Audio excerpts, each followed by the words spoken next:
All right, we are back. I hope you all can hear me. As mentioned, all right, you can hear me. I am tuning in from San Jose, Costa Rica. We are in the middle of a rainstorm, so hopefully I managed to stay on for the next 50 minutes. Again, my name is Toby. I am a writer, an editor, a facilitator, and a consultant on branding and marketing. All right, looks like we're good for sound and video.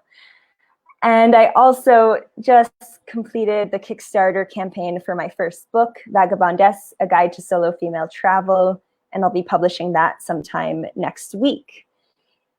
And from really most of my clients in comes to consulting on marketing and branding, from a lot of people who followed along with the campaign for the Kickstarter, I see the same thing over and over again. And I also see this in my community, our community of artists and entrepreneurs and teachers and healers who have incredible offerings, but they have a really strong resistance to promoting what they do.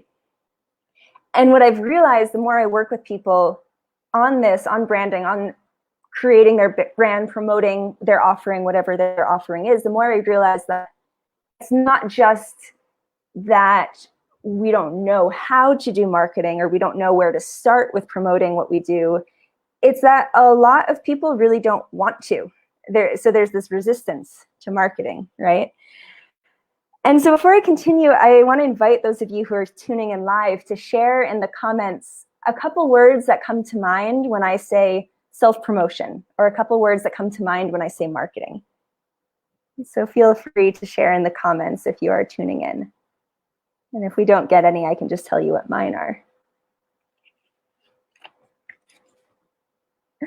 So maybe while those comments come through this platform, I want to make it clear that when I talk about this resistance, I speak sort of from a place of personal experience, because I also had a lot of resistance to marketing and self-promotion when I was getting started. Some of the first articles I published when I started writing and publishing my writing, I don't think I shared them with anyone or on any platforms. Somewhere along the way, starting out with this career, I picked up the belief system that marketing is evil because it comes from capitalism, and capitalism is evil. And if I do it, if I go and start marketing myself or promoting myself, then I'm part of that system and it's bad. But I think all along underneath that resistance, there was actually this genuine desire as an artist to be seen and to be heard. And beneath that, there was a really strong driving purpose of wanting to be a benefit. Yeah, fear of judgment. We're going to get to that too. And so at the base of this, what I see is this really vulnerable, really tender fear of failure and of rejection and of judgment. And that's okay. That's sort of what I want to talk about today. My baseline assumption for this talk, for this workshop, is that every single one of you has something of value to offer. So we're starting there. Yeah, so coming in from the comments, resistance, fearing I don't have enough information, material experience before starting to promote what I do. Something I wasn't planning on saying this, but another thing I really strongly believe is that if we wait until we feel like we're ready, like we have everything we need to start, then we're never going to start. So at some point you just have to say, well, I might not be 100% ready, but I'm going to put myself out there. I'm going to put my work and my offerings out there anyways. And so starting assumption on my end is that every single one of you has something of value to offer. And I invite you to share your offerings in the chat. If you want to share an event or workshop that you're going to be teaching, if you want to share a link to your website, if you want to just put into words what it is that you offer, what your value is, I invite you to share that in the comments as well. And another one, yeah, having to meet high expectations. Yeah, that's interesting. I don't think self-promotion has to be about always keeping up a false positive image. And I'll get to this a little bit later, but I think it also often comes back to maintaining authenticity and a level of rawness and realness about who we are, because when we're promoting our brand and our brand is us, that's not going to be positive all the time. It's not going to be picture perfect all the time. It's going to be real. And sometimes when things are real, they're imperfect and they're messy. And that's okay. So in my work with my clients, consulting on marketing, in so many conversations I've had with friends over the last few years, there are basically three main obstacles that I see over and over again to starting to promote ourselves. And I want to address those first, and then at the end, I'm going to share a few practical tips on things you can do. But before that, I think we have to address these three obstacles, because that's really what stops us from putting ourselves out there. And if we don't start, then the practical advice isn't that relevant, because we're never going to start actually applying that advice. So those three obstacles are resistance to the idea of marketing, self-promotion, or selling ourselves, fear of rejection, and fear of failure. And those are the three things I really want to focus about. That's okay if you're not a market, you're not a brand. Okay, so that's, I use this language of marketing, branding. That might not resonate with you, and that's fine. You could also just take this as encouragement or overcoming obstacles and resistance to sharing your creations as an artist or a creative, to sharing your offerings as a healer or a teacher. I do use marketing language because that's part of my background, but it's okay if those words don't resonate with you. Fill them in with words that do make sense to you and how you consider your offerings, whatever those may be. Starting assumption, everyone has a gift. Everyone has something of value to offer.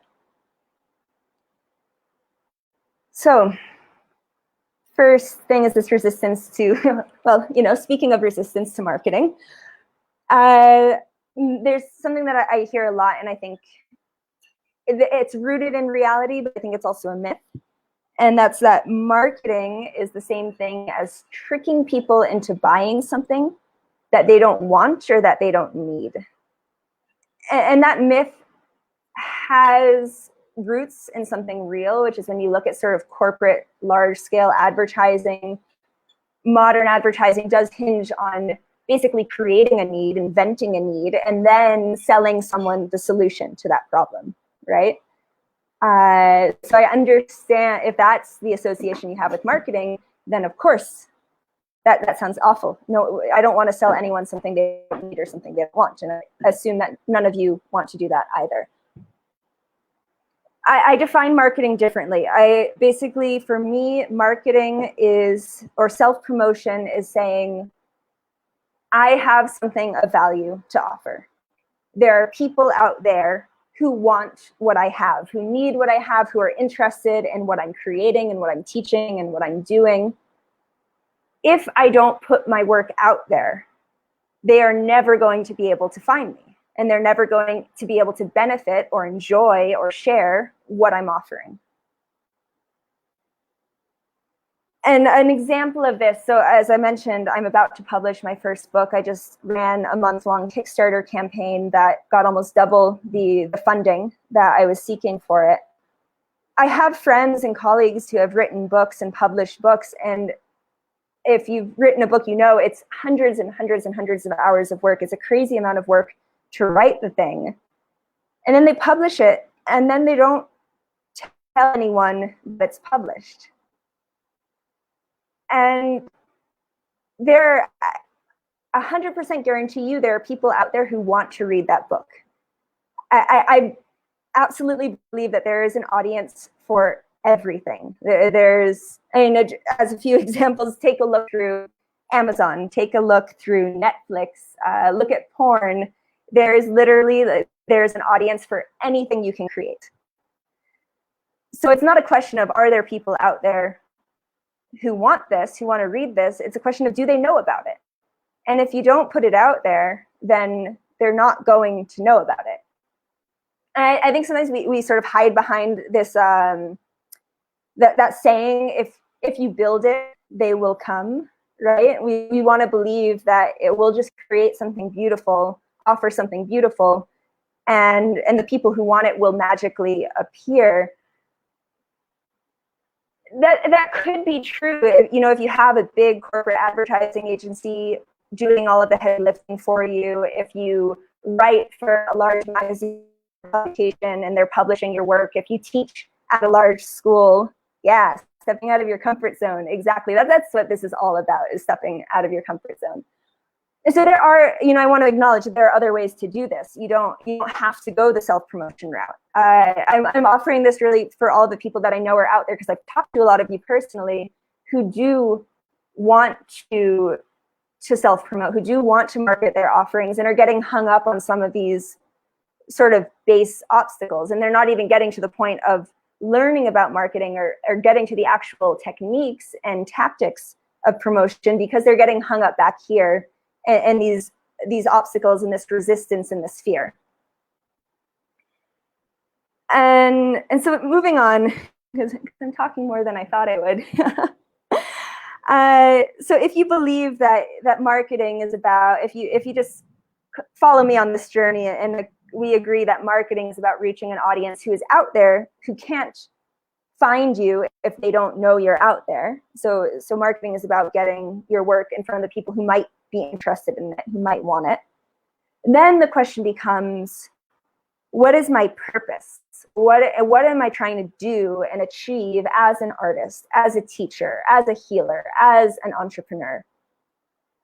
And if you feel that your purpose is to share, or to be of benefit, or to help people, or just to express yourself and be witnessed in that self-expression, then self-promotion it's not about ego, and it's not about selling people things they don't need. Self-expression is about saying, I believe people need this, or I believe people want this, or I believe people would enjoy this, and I'm going to make sure they know about it, so that they have the option of buying it, of participating in it, of watching it, of reading it, of seeing it. And if I don't do that, they'll never have that option. Hola, José, bienvenido. Perdón, sí, olvidé decirlo, amigos en Latinoamérica, amigos que hablan español. Yo voy a compartir este taller otra vez en español. Es que tengo un montón de cosas que quiero decir y no tengo suficiente tiempo para hacerlo en inglés y en español. Así que en las próximas semanas voy a hacerlo otra vez totalmente en español, y están súper bienvenidos. Ojalá puedan disfrutar hoy también, pero si no, les vamos avisando cuando cerrar el próximo taller en español. So I will, just so you know, I will be offering this workshop again in Spanish, and we'll keep you posted about that. One more thing about resistance to marketing. Going back to that example of writing a book, it's hundreds of hours of work. It's so much energy. It's so much time. And it's my belief that you honor yourself, you honor your time, you honor your work, and you honor the output, you honor the final creative project, whatever that looks like, when you then take the time to promote it, to put it out there. And when you give other people the time to find it and benefit from it and enjoy it.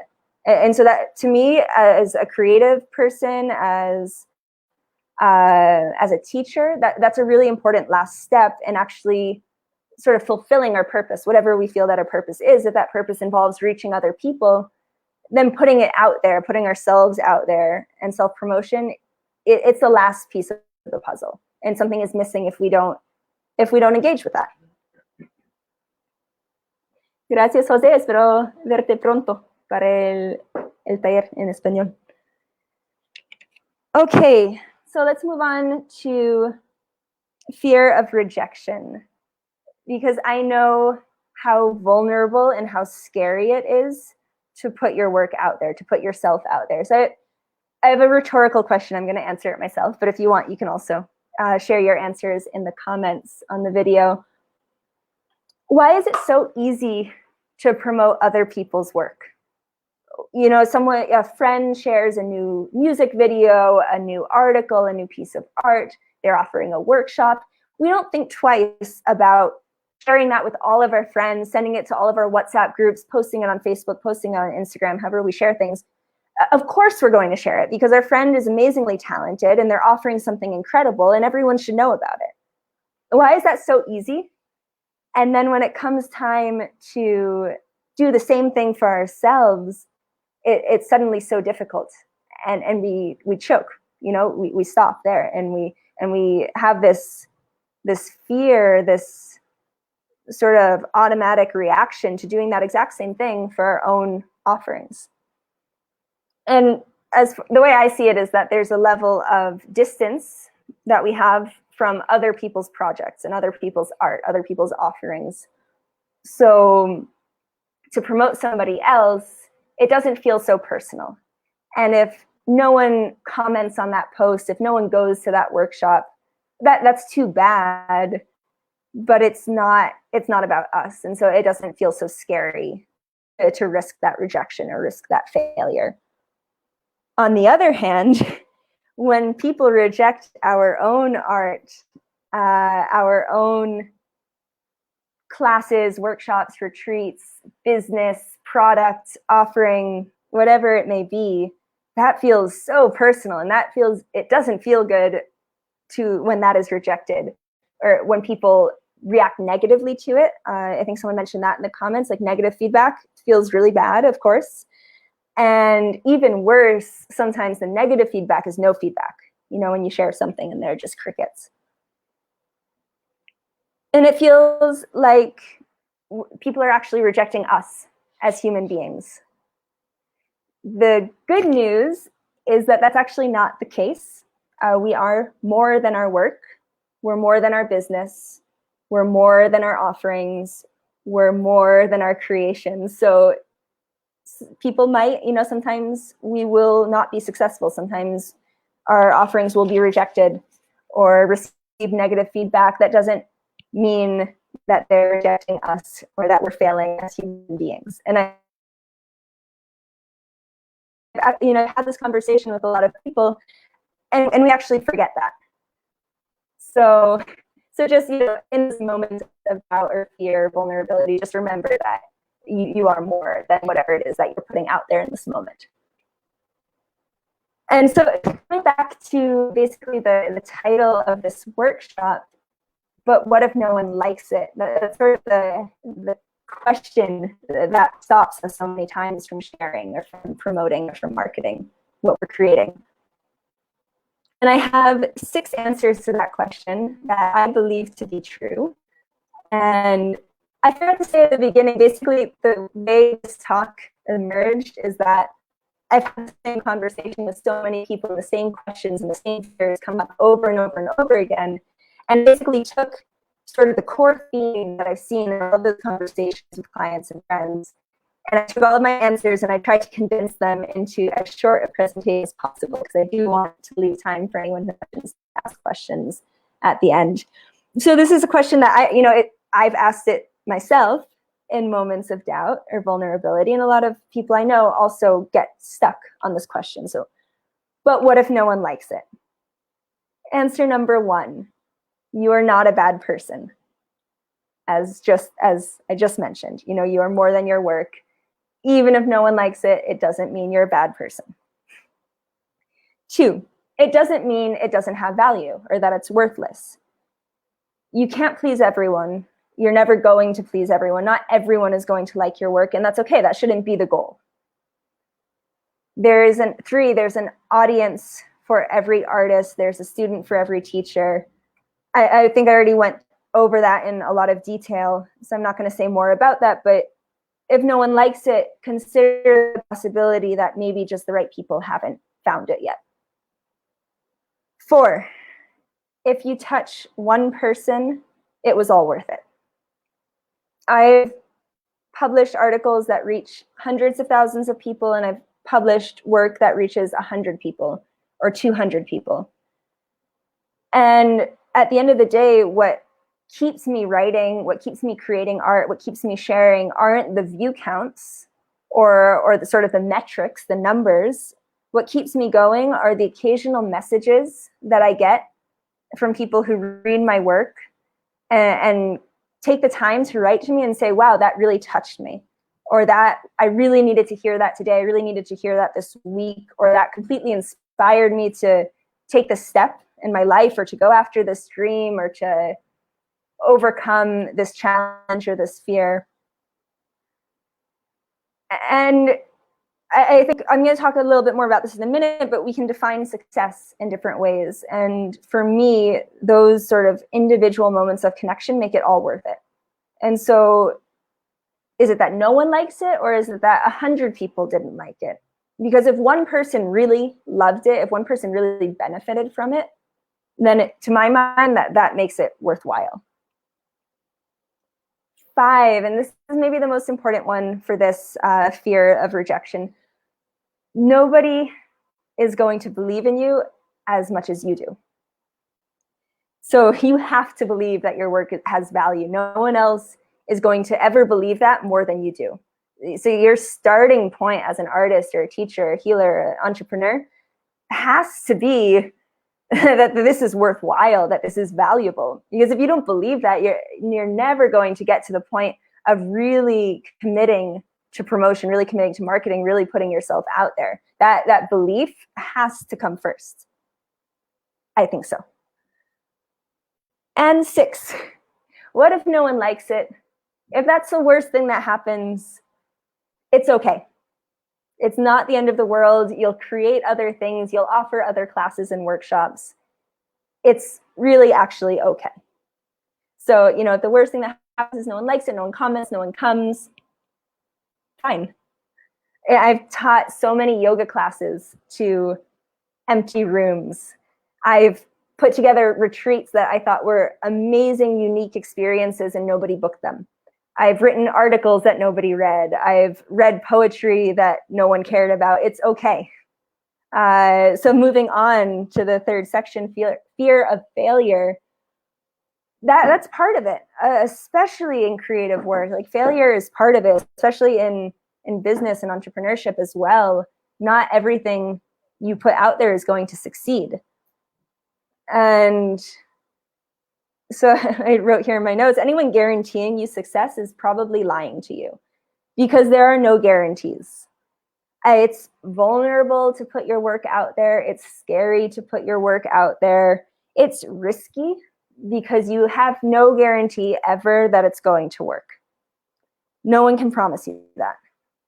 What I can promise you is that if you don't put yourself out there, if you don't try, if you don't give people a chance to find your offering, to read your writing, to listen to your music, to connect with whatever it is you're creating, if you don't try, I guarantee you it will not be successful. So you have to give it that chance. And going back to defining success, there's one more thing I want to say about fear of failure and what it even means to be successful in our creative work, in our business, in our offerings, whatever those may be, is that we get to define that success for ourselves. So the longer I do this work, the longer I put writing out there, the longer I offer workshops and classes and retreats, the more I find meaning actually in the process of creating and sharing, even when it's not successful, and it often isn't.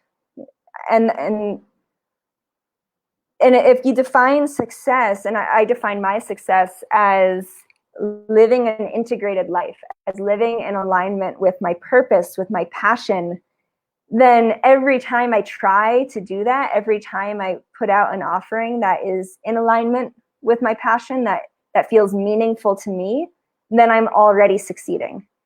And then other, numbers and metrics and financial success, of course, especially in these times, I know these have been difficult times for a lot of people in our community. So we want those metrics as well, right? We want people to come in to our virtual classroom. We want people to read our writing, listen to our music that we're putting out there right now.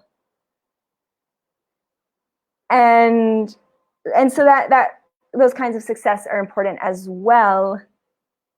But if we redefine success for ourselves, then I think we can sort of find a lot more satisfaction in putting our work out there on a regular basis. Sorry, there's something. And something I forgot to say that I think is just a really interesting tidbit of information. I can, if anyone wants to know, I can share the name of the psychologist in the comments because I can't pronounce it. But a psychologist found in his studies of action that how people feel about themselves depends more on the skills that they think they have, and not so much on the skills that they actually have.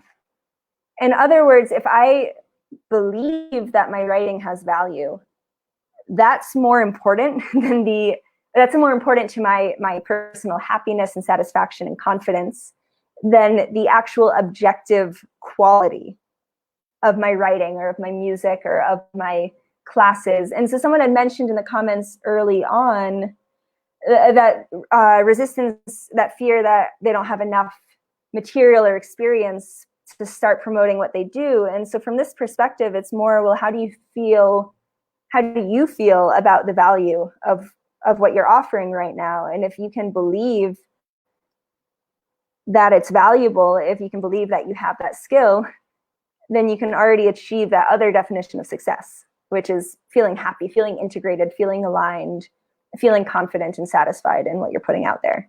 And of course, we should always keep training as facilitators and teachers. We should always keep working to polish and perfect our art. That's extra. It's just interesting to understand where our happiness, according to this study, where our happiness actually comes from and where sense of self-worth comes from. And it comes from perspective more than objective reality sometimes. And so I did promise a few practical tips about how to get into self-promotion and marketing your offering, whatever that is. That's also, there are courses on this, right? And that's a whole workshop or series of workshops in of itself. So these are really just like a couple places to start. Because going back to what I said already, if you don't start, if you don't try, you have 0% chance of reaching the people who are out there who do want what you're offering. So first place to start, if you've never shared on social media, consider giving it a try. It's scary, but it gets less scary the more you do it. So post a poem, share a song, do a live video, post a link to your website or whatever it is that you're creating. Just write a post about what it is you do as a facilitator or teacher, if you're a facilitator, and why it means so much to you and why you think it's valuable. I promise the more you do it, the less scary it gets. The first Facebook Lives I did, I got super nervous, and I think I went over in my head what I was going to say a dozen times, and then I still messed it up. It gets easier. 2, you can do outreach. Craft a template, create an email template or a template for a message of how you're going to reach out to influencers or bloggers or even friends or community members with an offering to become an affiliate or a partner or to write a review or to do a cross promotion. What exactly you're proposing in that email or that message will depend on you and what you offer. But create a template and then send that to 200, 300 people who you think might be interested in collaborating in whatever way you're looking to collaborate. A cross promotion is a good option. And influencer affiliate marketing is another one. So finding people who want to promote your offering, and in exchange, they receive a percentage of any sale that comes through them. That would basically be affiliate marketing. I operate on the philosophy that it never hurts to ask. The worst that can happen is that they say no. Actually, what happens 99% of the time is they just never answer. That's okay. The worst that can happen is someone writes you back a long, angry message about how you're wasting their time and how dare you ask them to support your offering or share your art, whatever it is. It's okay. I still believe it never hurts to ask. And 1 out of 100, 1 out of 50 people are going to write back and say, wow, that's really cool. I'd love to connect. Wow, that's really interesting. I'd love to do cross promotion or feature you, whatever it is. And if 1 out of 50, 1 out of 100 people does write back, then it's worth your time, especially if you use the template model and you don't waste your time writing a different message to every single person. 3, put some time into creating a marketing plan or into developing your brand. Sometimes I see people who decide, like, okay, I'm going to start marketing, I'm going to start promoting, and they throw a post out into the internet and then do nothing for a month. And then they're really crushed when no one comes to their workshop. or people who will just randomly get super active, posting a lot of things about everything they're offering for a week, and then go dark for a month or 2 months. And that kind of energy, that sort of dispersed application of energy, isn't really that useful. It is like, self-promotion is a lot of energy, and it's a lot of a certain kind of energy that can be draining. So if you're going to put the time and energy and make sure that it's intentional and it's deliberate. And this could be a place where if you're looking to invest financially into your business, into your art, into your brand, this could be a place where you invest some money into hiring experts. Marketing and promotion are both an art and a science, and there are people who are experts in the science of it, of things like growth hacking and Google ads and Facebook and Instagram ads and SEO, things like that. And it is worthwhile, if you have the funds to invest, it's worth looking into someone who can support you in those things. But just in conclusion, like, being intentional, being deliberate about how you use that energy, so that when you put energy into marketing and branding, when you put your stuff out there, that energy is directed into something really specific, so that it has a chance to help you grow. 4, you can pay attention to promotions and marketing from people in your community, people that you respect and like, and that you feel like you really resonate with how they're putting their work out there. So pay attention to those marketing campaigns, to those people who are promoting themselves, and ask yourself, well, what is it about this that resonates with me? Why do I like this? Why does this feel real, authentic, raw?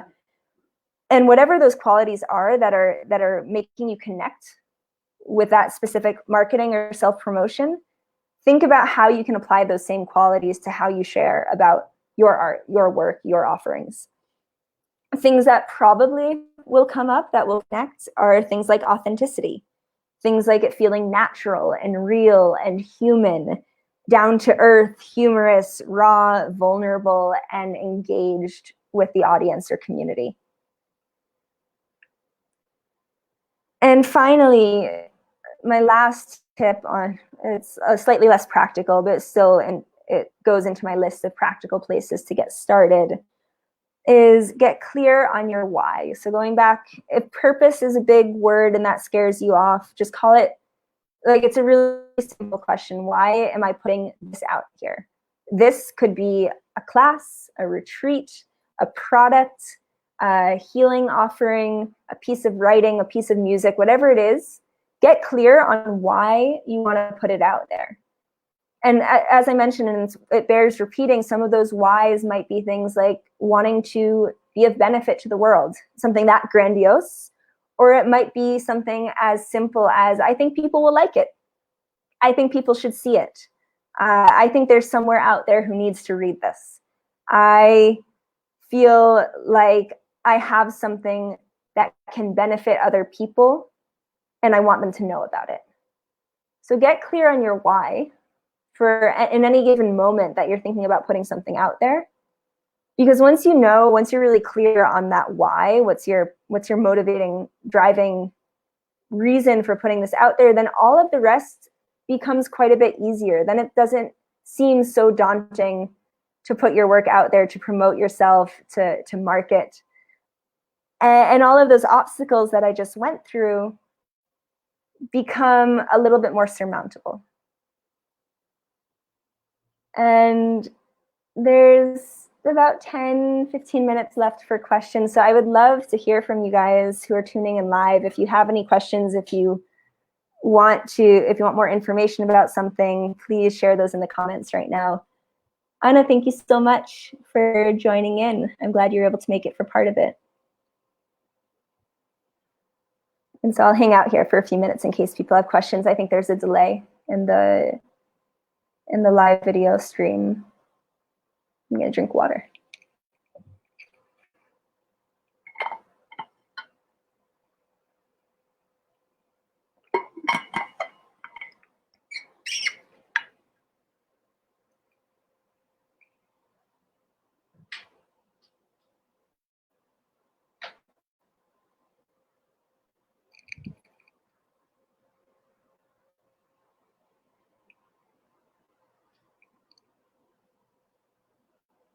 And also, I guess, while I'm waiting, in case there are no questions, if anyone has questions come up later, please feel free to reach out to me on Facebook, on Instagram. I'll leave those links in the comments on the live stream. I can definitely, I'll also share more information about my work. I'll leave some links in the comments. And so anyone who wants to know more, check out the links or check out the comments on this live stream. And again, I should mention, as I mentioned at the beginning, that I am about to publish my first book as well. So on the subject of self-promotion, if anyone is curious to know more about my book, Vagabondess, A Guide to Solo Female Travel, I will post a link to that as well. It's going to be available starting next week. And thank you for inspiring braveness and to step up consistently and authentically. Thank you for listening. I'm really glad that it inspired you.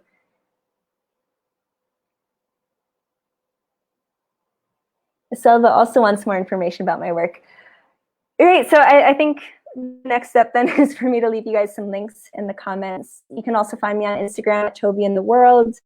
You can find more information about my book at vagabondessthebook.com. And you can find me on Facebook. Look for Toby Israel. I'll probably be the first one that comes up.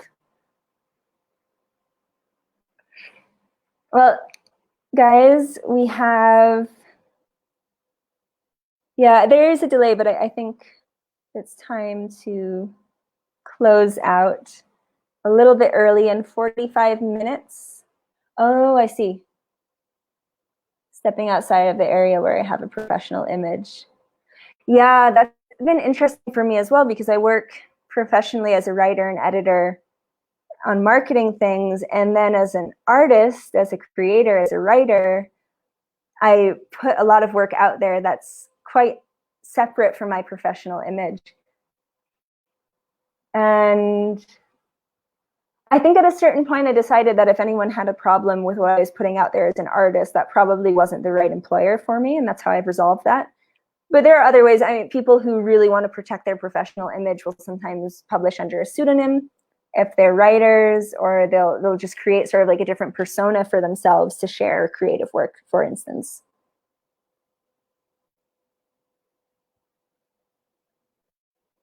All right, so in about 40 minutes, we have some amazing music coming your way. So come back here then and have a distributed dance party with us. Thank you everyone so much who tuned in. Again, please feel free to